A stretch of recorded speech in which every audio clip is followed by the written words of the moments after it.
एक खोटं बोलू बाई, दोन खोटं बोलू, दोन खोटं बोलू बाई, तीन खोटं बोलू. बारा चौकी वाडा, दारात गाडी घोडा, घोड्याला खायला पुरण पोळी, बाई रुपेरी थोडा.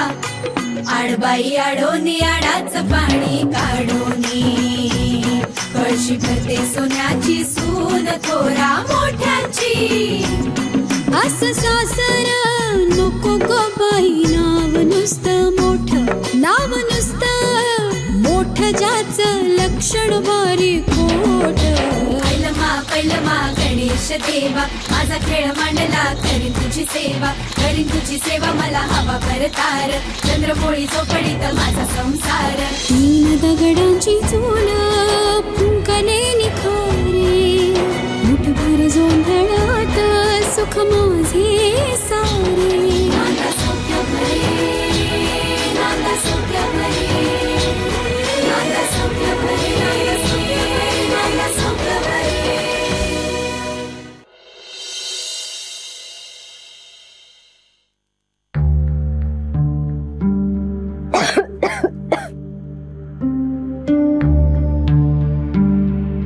फोन कोणी ठेवला?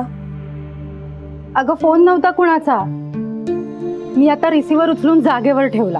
अगं नाही, फोन आला होता कुणाचा तरी, एक अक्षरही ऐकू येत नव्हता, एवढा मोठा आवाज ठेवला होता टीव्हीचा आजीने.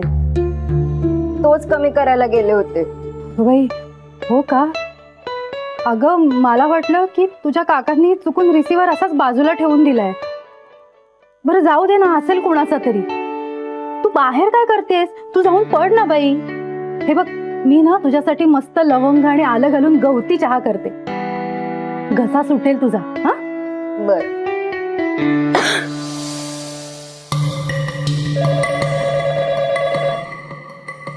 हॅलो, मी ललिता बोलते, इंद्रनीलची आई.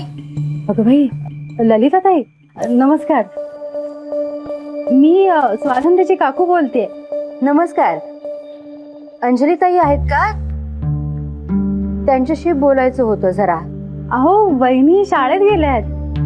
त्यांचा मोबाईल नंबर मिळेल का? नंबर देते मी, पण त्यांना फोन करून काही उपयोग नाही होणार. म्हणजे फोन बंद करून ठेवतात ना त्या, मोबाईल अलाउड नाहीये शाळेत. मगाशी स्वानंदीने घेतला होता का फोन? हो.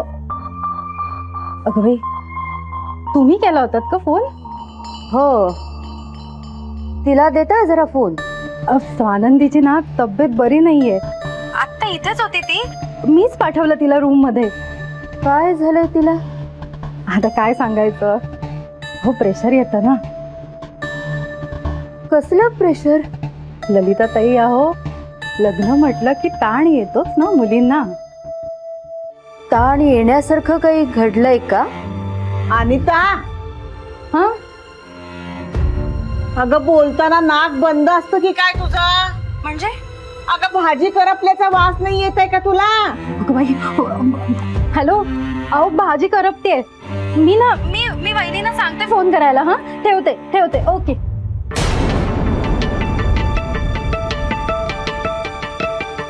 काय झालं? नीट काय बोलणं झालंच नाही का? नाही ना, काकू पण बोलताना टाळाटाळच करत होत्या. स्वानंदी तिच्या खोलीत आहे आणि बरं नाहीये तिला असं म्हणाल्या. पण मगाशी तर फोनवर मोठ्याने बोलत होती. ललिता, तू ना उगाच टेन्शन घेतेस. काकूनी आजीला काहीतरी खाणाखुणा केले असणार, मग आजी म्हणाल्या की भाजी करपते आणि मला ऐकू जावं म्हणून मोठ्याने म्हणाल्या. ते टाळतायत आपल्याला. नाही अगं, तसं काही नसेल. तसं काही असतं तर त्याने इंद्रनीलला जेवायसाठी थांबून घेतलं असतं का? आणि आपल्या वच्छी मावशी पण होत्या ना तिकडे. तशी काही गडबड झाली तर त्या तुला कळवतील ना फोन करून. त्या तरी कुठे फोन उचलतायत? आपण जायचं का देशपांड्यांच्या घरी? नाही नको. वच्छी मावशींकडनं नीट काही कळल्याशिवाय आपण तिकडे जाणं बरोबर होणार नाही. आणि तोंडावर आपला अपमान केला तर आपल्याला काहीही बोलता येणार नाही. त्यातून इन्कम टॅक्स मध्ये आहेत ते वसंतराव देशपांडे. आपली ही मुलाकडची बाजू आहे. तर त्यांनी ठरवलं ना तर ते काहीही करू शकतात. धाड घालतील आपल्या घरावर. तसं काय झालं ना, ते इतके वर्ष झाकून ठेवलेलं उघड्यावर आणि आपण रस्त्यावर. परमेश्वरा, सगळं अवघडच होऊन बसलंय. म्हणून म्हणतो वाट बघ, नीट विचार करून काय ते ठरव.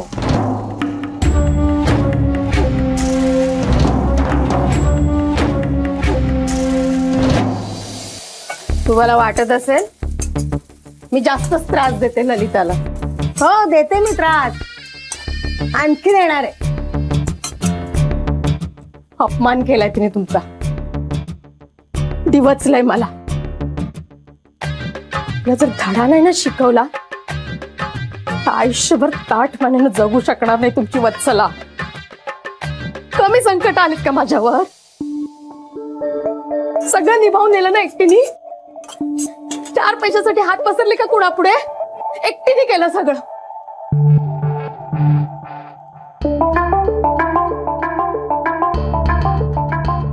पण हे सगळं मी तुमच्यासाठी केलं. मी प्राण आहात हो माझे. पण मग कुणी येऊन बोलायचं का मला?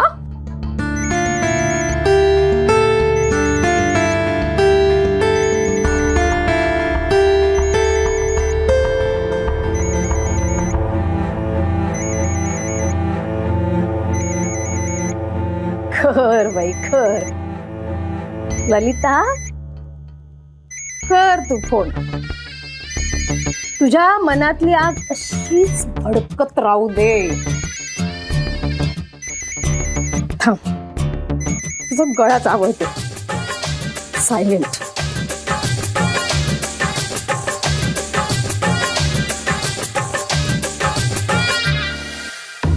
काय म्हणालीस ग तुम्हाला? तुझ्या पोटाला पोर नाही, तुझा नवरा बिछानाला खेळलाय,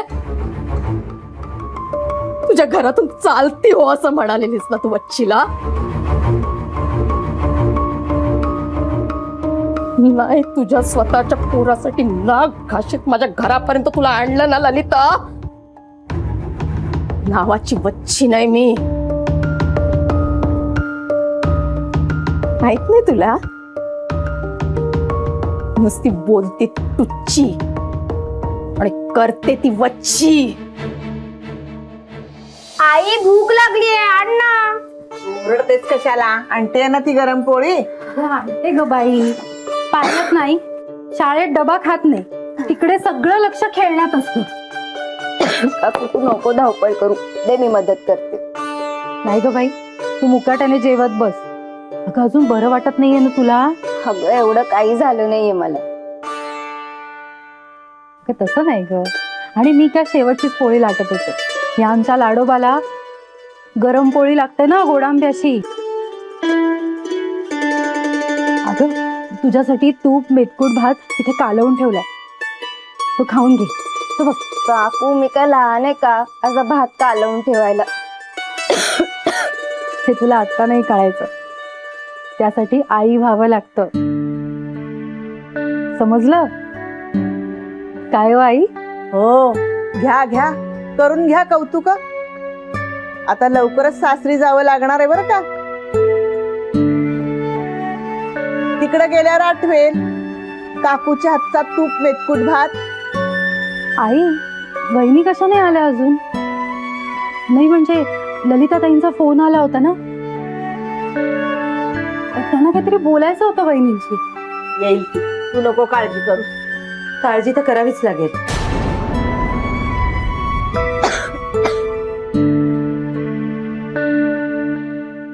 जुईली, अगं पोरी काय करून ठेवलंस तू हे? 10वीचं वर्ष. हे 1 वर्ष जोर लावून अभ्यास कर. आम्ही सांगून सांगून थकलो, पण तुला काहीच फरक नाही ना. तू नुसती उन्हाडक्या करत फिरा. बाहेर बागेत तिने खार पाळली आहे. काय? अगं कर ना हे सगळं कर, पण अभ्यास करायला हवा की नाही? तुला कसं कळत नाही बाळा हे? 1 मिनिट वहिनी, मला सांगाल का काय झालंय? प्रिन्सिपॉल मॅडमनी मला बोलवून घेतलं होतं. वाटलंच होतं मला, प्रिन्सिपल मॅडमनीच बोलावून घेतलं असणार. तू गप्प बस आता. वहिनी मला सांगा काय झालंय. ए जेवताना मारू नकोस ग. आई काय झालंय. 2 मार्क मिळाले तिला गणिताच्या चाचणी परीक्षेत. काय काय 2 जुईली 2 मार्क मिळालेत तुला. घरात एवढी शिकवणारी माणसं असताना 2 मार्क मिळालेत. पाळा खारी पाळा तसे पण देते पाळायला. घरात ना राहूच नकोस तू. बाहेरच्या बागेतच जाऊन राहा नाहीतरी दिवसभर उंडारतच असतेस. तू मला का ओरडतेस? चूक तुझी होती. तुला मी टाइम टेबल बघायला सांगितलं होता ना. तू काय म्हणालीस की मराठीचा पेपर आहे जुईली म्हणून मी मराठीचा अभ्यास करून गेले. पाहिलं ना वहिनी कशी बोलते. पाहिलं वर तोंड करून मलाच उत्तर देते. काय ग तुला स्वतःच्या मनाने काहीच लिहिता नाही आलं का मग. अनिता तू नको इतका त्रास करून घेऊस. मी बोलले प्रिन्सिपॉल मॅडमशी. जुईली त्या उद्या परत परीक्षा घेणार आहेत तुझी. उद्या एका दिवसात एवढा अभ्यास माझा नाही होणार. ए बघताय कशी उत्तर देते ती. तुला बघतेस. काकू काकू तू मारू नकोस तिला. मी करून घेईन अभ्यास तिचा. तू कुठे चाललीस तिचा अभ्यास घ्यायला. तू तिचा अभ्यास घेत बसलीस तर तो तुझा प्रेमवीर. त्याच काय होईल. प्रेमवीर म्हणे. सकाळपासून एक कॉल केला नाहीये त्याने. आता त्याने नाही केला फोन तर तू करायचास ना. तू का नाही केलास. आणि कुठेतरी बिझी असेल ग पोरगा.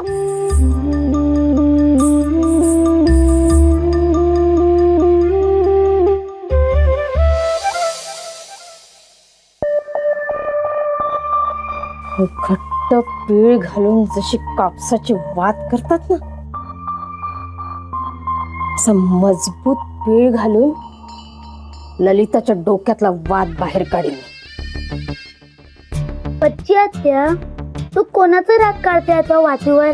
नंदू बाळा घरी पाहुण्यांची गर्दी आहे म्हणून तू आलास ना अभ्यासाला माझ्याकडे. तू अभ्यास कर.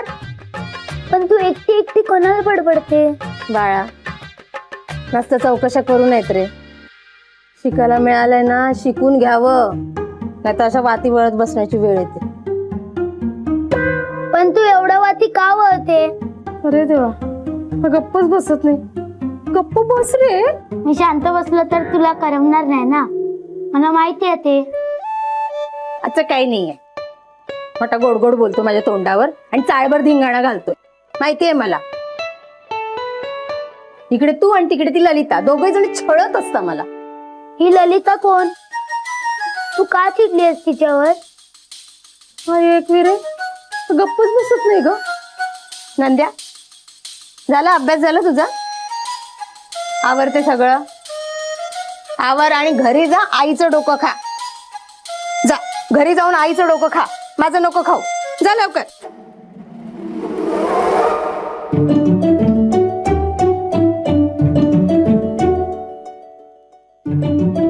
अगो बाई जकात हवी हो तुला. बघा तरी कसा. ते जा ते पिशवी घेऊन ये. रोजचा खाऊ हवाच असतो त्याला.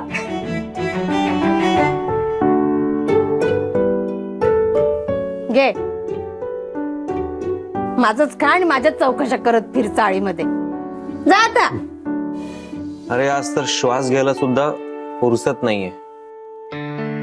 सकाळपासून एवढं एकच प्रोजेक्ट चालू आहे. एक हे प्रोजेक्ट आणि दुसरं तुमचं ते प्रोजेक्ट. आता नवीन कुठलं काम. कुठलं काम आणू नकोस आता. अरे प्रेमात पडलायस ना त्याबद्दल म्हणतोय मी. प्रेमात माणूस वेडा होतो तसं झालंय तुझं. तुझी तहान भूकही हरपले.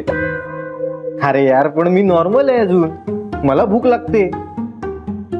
So let's go for lunch. चल यार लवकर भूक लागली मला.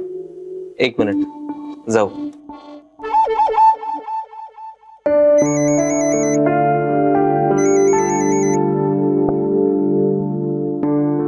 हॅलो इंद्रनील, आई. झालं का तुझं प्रेझेंटेशन? हो आई. कसं झालं? पण तू इतकी टेन्शन मध्ये काय वाटतेस? काही नाही रे, ऑफिसला पोहोचल्यानंतर रोजच्या सारखा फोन नाही केलास म्हणून जरा. सॉरी आई, चूक झाली. हे बघ, मी कान पण पकडले. अरे कान नको धरू, पण नेहमी फोन करतोस ना म्हणून एकदम बेचैन वाटलं. अगं कामाच्या गडबडीत विसरून गेलो. आलो तेच कामाला लागलोय. No problem. स्वानंदीशी काही बोलणं झालं का? नाही गाई, तिच्याशी बोलणं नाही झालं. खूपच बिझी आहे आज म्हणून. तिला करत जा रे फोन, मुले वाट बघतात. बर, तू काम कर, डिस्टर्ब नाही करत तुला. ओके. ठेव फोन.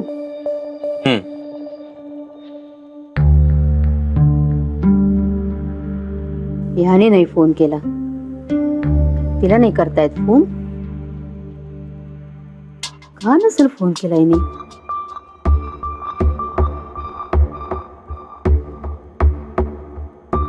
काय झालं?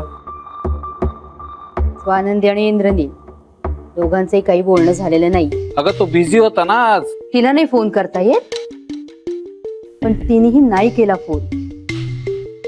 हा केला नसेल फोन जा. बरं, वच्छी मावशींशी काही बोलणं झालं? नाही ना, त्या कुठे उचलतायत फोन. आणि देशपांड्यांकडे सारखा सारखा फोन करणंही बरं नाही दिसत. आपण त्यांच्याकडे गेलो आणि वेगळ्याच विषयाला तोंड फुटलं ते एक करता भलतच व्हायचं. काय करावं काही सुचेन असं झालंय. आई, सकाळपासून तुम्ही काही खाल्लं नाहीये, थोडं खाऊन घेता का? सासूला खुश करायचं म्हणजे सारखं तिला गिळायला द्यायचं का? मग काय करू? ज्यूस बनवून आणू?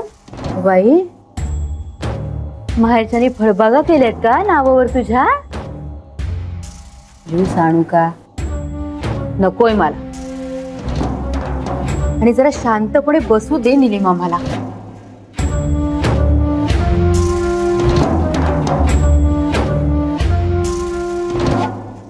म्हणून सांगत होतो, करू नकोस एवढा आलिशान खर्च, नको करू.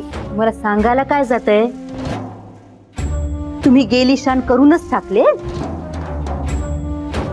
ही जी शान परत आले ना ती माझ्यामुळे. प्रत्येक वेळेला हे बोललंच पाहिजे का? प्रत्येक वेळेला माझा खर्च काढलाच पाहिजे का? आणि माझ्या चुका काढण्यापेक्षा ना त्या सरदेसायांकडे जा. वृद्धाश्रमासाठी मोठ्या रकमेचा चेक देणार आहेत ते. भागेल काहीतरी त्यात. आता दात करून काही भागणार नाही. कबाड मिळायला हवं आता. ते कळतंय मलाही. तुम्ही जाता का आता? जातोय. काय होणार काही कळत नाही. जेवते हो.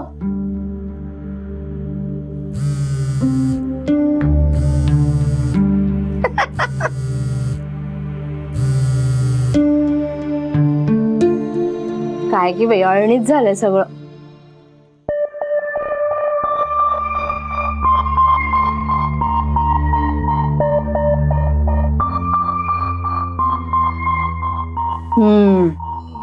असा झटका पाहिजे.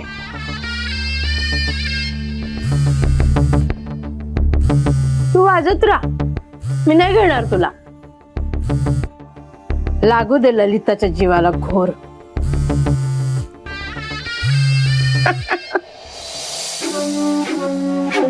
मावशी ना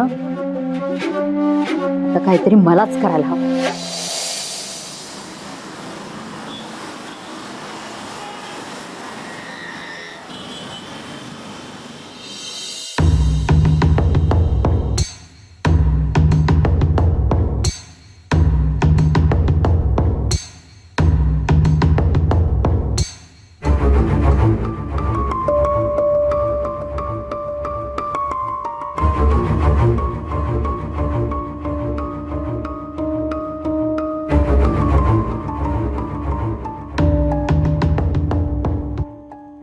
इथे का थांबलोय आपण?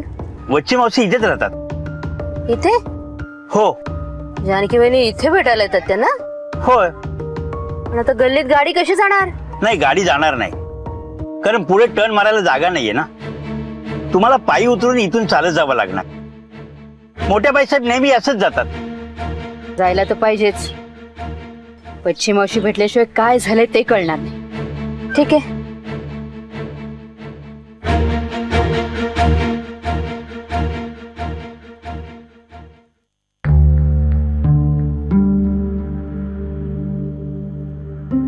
इथे राहतात वच्ची मावशी.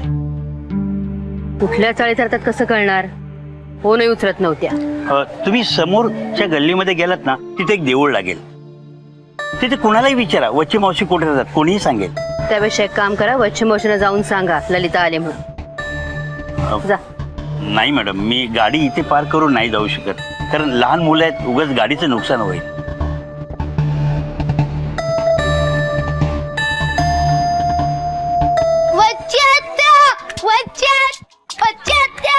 काय रे, काय झालं ओरडायला? तुझ्याकडे पाहुणी येते.